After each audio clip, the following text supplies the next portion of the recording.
గతసారి మనం చాలా లోతైన విషయం మాట్లాడాం, గుర్తుందా? అర్జునుడు యుద్ధభూమిలో నిలబడి తన స్వంత బంధువులను చూసి ఏడ్చాడు. ధనస్సు కింద పడిపోయింది, కాళ్ళు వణికాయి. అవునమ్మా, అర్జునుడు అంత గొప్ప యోధుడు కదా, అతనికి అలా అనిపించింది చూస్తే నాకు కూడా వింతదా అనిపించింది. అది వింత కాదు ఆరవ్, అది మనిషితనం. తన మనసులో ఉన్న ప్రేమ బయటికి వచ్చింది. కాని ఇప్పుడు అర్జునుడు ఇంకా ముందుకు వెళ్తున్నాడు. తను ఎందుకు యుద్ధం చెయ్యకూడదు అని కృష్ణుడికి చెప్తున్నాడు. ఒక్కో కారణం చెప్తున్నాడు. నాన్నా, అర్జునుడు భయపడ్డా? భయమూ ఉంది మీరా, కాని అంతకంటే ఎక్కువ తను చేసే పని తప్పు అవుతుందా అని బాధపడ్డాడు. ఆ రెండూ కలిసి ఉన్నాయి. ఇప్పుడు చూద్దాం అర్జునుడు కృష్ణుడికి ఏం చెప్తున్నాడో. ఈ శ్లోకాల్లో అతని మనసు మరింత తెరుచుకుంటుంది. నిహత్య ధార్తరాష్ట్రాన్నః కా ప్రీతిః స్యాజ్జనార్దన పాపమే వాశ్రయేదస్మాన్ హత్వైతానాతతాయినః. అర్జునుడు కృష్ణుణ్ణి అడుగుతున్నాడు, జనార్దన, ధార్తరాష్ట్రులను చంపితే మనకేం సంతోషం కలుగుతుంది? వాళ్లు తప్పు చేశారు, అవును, కాని వాళ్లను చంపడం వల్ల మనకు పాపమే అంటుకుంటుంది అని అంటున్నాడు. అమ్మా, వాళ్ళు తప్పు చేశారు కదా, అప్పుడు వాళ్ళను ఆపడం పాపం ఎలా అవుతుంది? అదే అర్జునుడు కూడా ఆలోచిస్తున్నాడు. వాళ్ళు తప్పు చేశారు నిజమే, కాని అర్జునుడు అడుగుతున్నది, ఇది చేసిన తర్వాత మనకు నిజంగా సంతోషం వస్తుందా? మనసు శాంతిగా ఉంటుందా? అంటే గెలిచినా సంతోషంగా అనిపించదు అని. అదే మీరా, ఒక్కోసారి మనం ఏదైనా చేసిన తరువాత కూడా మనసులో ఏదో కొంచెం బాధగా ఉంటుంది కదా, అది అర్జునుడికి అనిపిస్తోంది. ఇప్పుడు తర్వాతి శ్లోకం చూద్దాం. అర్జునుడు ఇంకా ముందుకు వెళ్తున్నాడు. తస్మాన్ నార్హ వయం హంతుం ధార్తరాష్ట్రాన్ స్వబాంధవాన్ స్వజనం హి కథం హత్వా సుఖినః శ్యామ మాధవ. మాధవ అంటున్నాడు కృష్ణుణ్ణి. మన స్వంత బంధువులను చంపి మనం సుఖంగా ఉండగలమా? అది సాధ్యమేనా అని నేరుగా అడుగుతున్నాడు. అమ్మా, అర్జునుడు ఒప్పుకుంటున్నాడా వాళ్ళు తప్పు చేశారు అని? అవును ఆరవ్, అర్జునుడు తప్పు అని చెప్పడం లేదు వాళ్ళు చేసింది, కాని తను చెయ్యబోయే పని వల్ల తనకు నిజంగా సంతోషం వస్తుందా అని అడుగుతున్నాడు. ఇది చాలా నిజాయితీగా ఆలోచించడం. నాన్నా, మనం ఏదైనా చేసే ముందు అది వల్ల మనకు నిజంగా సంతోషం వస్తుందా అని అడుక్కోవాలా? అది చాలా మంచి ప్రశ్న మీరా. మన చేతల వల్ల మనకు మాత్రమే కాదు, చుట్టూ ఉన్న వాళ్లకు కూడా ఏం జరుగుతుందో ఆలోచించడమే అసలైన ధర్మం.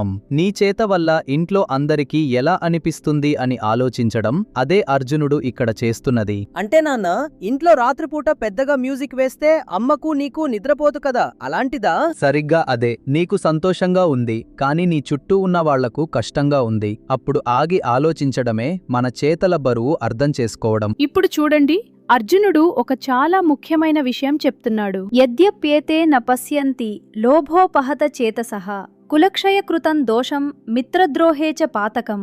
అర్జునుడు అంటున్నాడు, వాళ్లకు కనిపించట్లేదు, లోభం వల్ల వాళ్ల మనసు మూసుకుపోయింది. కుటుంబాన్ని నాశనం చేయటంలో ఉన్న తప్పు వాళ్లకు అర్థం కావట్లేదు. మిత్రులను వదిలిపెట్టడంలో ఉన్న పాపం వాళ్లకు కనిపించట్లేదు. లోభమంటే ఏమిటమ్మా? లోభమంటే ఇంకా ఇంకా కావాలి అనే తపన. అది చాలా బలంగా వస్తే మనకు చుట్టూ ఉన్నవాళ్లు కనిపించట్లేదు, వాళ్లకు ఏమవుతుందో అర్థం కాదు. అమ్మా, ఒక్కోసారి నాకు అన్నయ్య చాక్లెట్ తినేస్తే చాలా కోపంగా అనిపిస్తుంది. అప్పుడు నాకు వేరే ఏం కనిపించదు. అవును మీరా, అది చిన్న లోభం, కానీ అది పెద్దదా అయినప్పుడు మనం చాలా తప్పులు చేస్తాం. అర్జునుడు ఇక్కడ చాలా నిజాయితీగా ఉన్నాడు ఆరవ్.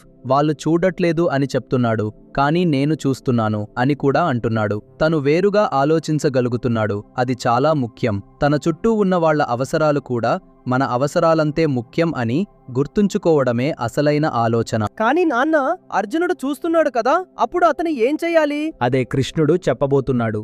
ఇప్పుడు అర్జునుడు తన ప్రశ్నలు అన్నీ బయటికి చెప్తున్నాడు. కథం న జ్ఞేయమస్మాభిః పాపాదస్మాన్ నివర్తితుం కులక్షయకృతం దోషం ప్రపశ్యద్భిర్జార్దన. ఇక్కడ అర్జునుడు అడుగుతున్నాడు, జనార్దన, కుటుంబాన్ని నాశనం చేస్తే ఏం జరుగుతుందో మనకు తెలుసు కదా, అది తెలిసి కూడా మనం ఈ పాపం నుండి ఎందుకు వెనక్కి తగ్గకూడదు? అమ్మా, అర్జునుడు తప్పు అని తెలుసు కదా, అప్పుడు ఆగిపోవడం కరెక్టే కదా? అవును మీరా, అర్జునుడు అదే అడుగుతున్నాడు. తెలిసి కూడా తప్పు చేయటం ఎందుకు? ఇది చాలా నిజాయితీగా ఉన్న ప్రశ్న. నాన్న, ఒక్కోసారి మనకు తెలిసినా కూడా ఆగలేం కదా, అప్పుడేం చేయాలి? చాలా మంచి ప్రశ్న ఆరవ్. అర్జునుడు అదే అడుగుతున్నాడు. తెలిసినప్పుడు ఆగడమే ధర్మం. మన చేతల వల్ల అందరికీ ఏం జరుగుతుందో అర్థమైనప్పుడు ఆగగలగడమే అసలైన ధైర్యం. ధర్మం అంటే ఏమిటి నాన్నా? ధర్మం అంటే కష్టంగా ఉన్నా కూడా సరైనది చెయ్యడం. అది ఒక్కోసారి చాలా కష్టంగా ఉంటుంది, కానీ మనకు తెలుసు అది సరైనది అని. అప్పుడు ఆ పని చెయ్యడమే ధర్మం. అర్జునుడికి ఏం చేయాలో తెలుసు కాని చెయ్యలేకపోతున్నాడా? అదే అతని బాధ ఆరవ్. మనసు ఒకవైపు లాగుతోంది, ధర్మం ఇంకోవైపు లాగుతోంది. ఆ రెండూ కలిసి అతన్ని ఇక్కడ నిలబెట్టాయి. ఇప్పుడు చూడండి, అర్జునుడు మరింత లోతుగా వెళ్తున్నాడు. కులక్షయే ప్రణశ్యంతి కులధర్మాః సనాతనాః ధర్మే నష్టే కులం కృత్స్నమధర్మోభిభవత్యుత. అర్జునుడు చెప్తున్నాడు, కుటుంబం నాశనమైతే ఆ కుటుంబం నాటి నుండి పాటించే మంచి విలువలు కూడా పోతాయి. ఆ విలువలు పోతే మొత్తం కుటుంబాల్లో అధర్మం పెరుగుతుంది. కులధర్మం అంటే ఏమిటి అమ్మా? కులధర్మం అంటే ఒక కుటుంబంలో తరతరాలుగా పాటించే మంచి అలవాట్లు, విలువలు. ఒకరికి సహాయం చేయడం, నిజాయితీగా ఉండడం, పెద్దలను గౌరవించడం, ఇవన్నీ. మన ఇంట్లో కూడా అలాంటివి ఉన్నాయా నాన్నా? ఉన్నాయి మీరా. మన ఇంట్లో అందరం కలిసి తింటాం, పెద్దలను గౌరవిస్తాం, ఒకరికి ఒకరు సహాయం చేస్తాం. ఇవన్నీ మన కుటుంబ విలువలు. ఇవి ఒక్కరు వదిలేస్తే మెల్లగా అందరూ వదిలేస్తారు. అంటే నాన్న, నేను ఇంట్లో పనిచేయడం ఆపేస్తే అమ్మ కూడా ఆపుతుందా? అమ్మ ఆపదు, కానీ మీరా చూసి నేను ఆపేస్తాను అనుకోవచ్చు. ఒక్కరు మంచి అలవాటు వదిలేస్తే మెల్లగా అది అందరికీ సాధారణంగా అనిపిస్తుంది. అందుకే కుటుంబ విలువలను గౌరవించడం అందరి బాధ్యత. అర్జునుడు ఇది అర్థం చేసుకున్నాడా నాన్నా? అర్థం చేసుకున్నాడు మీరా.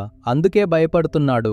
యుద్ధం వల్ల కుటుంబాలు నాశనమవుతాయి, విలువలు పోతాయి అని. అర్జునుడు ఇక్కడ చాలా దూరం ఆలోచించగలుగుతున్నాడు. తన చేత వల్ల ఏం జరుగుతుందో, ఆ తర్వాత ఏం జరుగుతుందో అని. అది చాలా ముఖ్యమైన విషయం. ఆరవ్, మీరా, అర్జునుడు ఇప్పుడు చాలా కష్టమైన చోట నిలబడ్డాడు. ఒకవైపు అతని బంధువులు తప్పు చేశారు, ఇంకోవైపు వాళ్లను ఆపటానికి చేసే పని వల్ల కూడా చాలా నష్టం జరుగుతుంది అని తెలుసు. అది చాలా కష్టంగా ఉంటుంది కదా నాన్న? ఉంటుంది. ఒక్కోసారి జీవితంలో రెండు వైపులా కష్టంగా ఉన్న పరిస్థితులు వస్తాయి. అప్పుడు మనం ఏం చెయ్యాలో తెలీదు, కానీ అప్పుడే ఆగి ఆలోచించడం చాలా ముఖ్యం. అర్జునుడు ఆగాడు కదా నాన్నా, అది మంచిదేనా? ఆగడం మంచిదే మీరా, కాని ఆగిపోవడం వేరు, ఆలోచించడం వేరు. అర్జునుడు ఆగాడు. ఇప్పుడు కృష్ణుడు అతనికి ఆలోచించడంలో సహాయం చేస్తాడు. కృష్ణుడు ఏం చెప్తాడమ్మా? అది మనం మెల్లగా చూస్తాం. కాని ముందు అర్జునుడు ఇంతవరకు చెప్పింది అర్థమైందా? అర్థమైందమ్మా. వాళ్ళు తప్పు చేశారు, కానీ వాళ్ళను ఆపే పని వల్ల కూడా నష్టం జరుగుతుంది. అర్జునుడికి ఏం చెయ్యాలో తెలియట్లేదు. చాలా బాగా చెప్పావారవ్. అర్జునుడు ఇప్పుడు ఉన్న చోటు అదే. ఇది చాలా నిజాయితీగా ఉన్న మనిషి మాత్రమే అడగగలిగే ప్రశ్నలు. నాన్నా, అర్జునుడు మంచి మనిషేనా? మంచి మనిషే మీరా. మంచి మనిషికే ఇలాంటి ప్రశ్నలు వస్తాయి. తప్పు చేయటానికి సిద్ధంగా ఉన్న వాళ్లకు ఇవేమీ అనిపించవు. ఇప్పుడు మళ్ళీ ఒక్కసారి ఈ శ్లోకాలన్నీ కలిపి చూద్దాం. అర్జునుడు ఏం చేశాడో అర్థమవుతుంది. అర్జునుడు యుద్ధభూమిలో నిలబడ్డాడు, గెలవదలడు, కాని ఆగిపోయాడు. ఎందుకంటే గెలిచిన తర్వాత ఏం మిగులుతుంది అని ఆలోచించాడు. అది అందరూ ఆలోచించరు కదా నాన్న?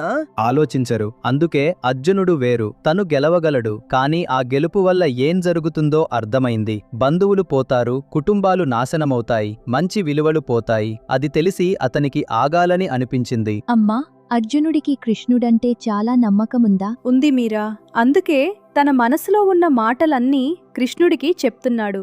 ఒక్కోసారి మనకు చాలా నమ్మకమైన వాళ్లకే మనసు విప్పి మాట్లాడగలం. అమ్మా, అర్జునుడు ఇంత చెప్పిన తర్వాత కృష్ణుడు ఏం చేశాడు? కృష్ణుడు వినాడు. అర్జునుడు చెప్పింది పూర్తిగా విన్నాడు. తొందరపడలేదు.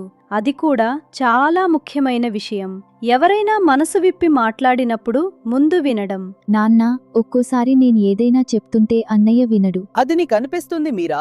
ఆరవ్, అది మీరా అనుభవం. ఆమె చెప్పింది వినడం మంచిది. కృష్ణుడు అర్జునుణ్ణి వినినట్టు. ఈ శ్లోకాల్లో అర్జునుడు చాలా ముఖ్యమైన విషయాలు అడిగాడు. మన చేతల వల్ల చుట్టూ ఉన్న వాళ్లకు ఏమవుతుందో అని ఆలోచించటం అది ధర్మం.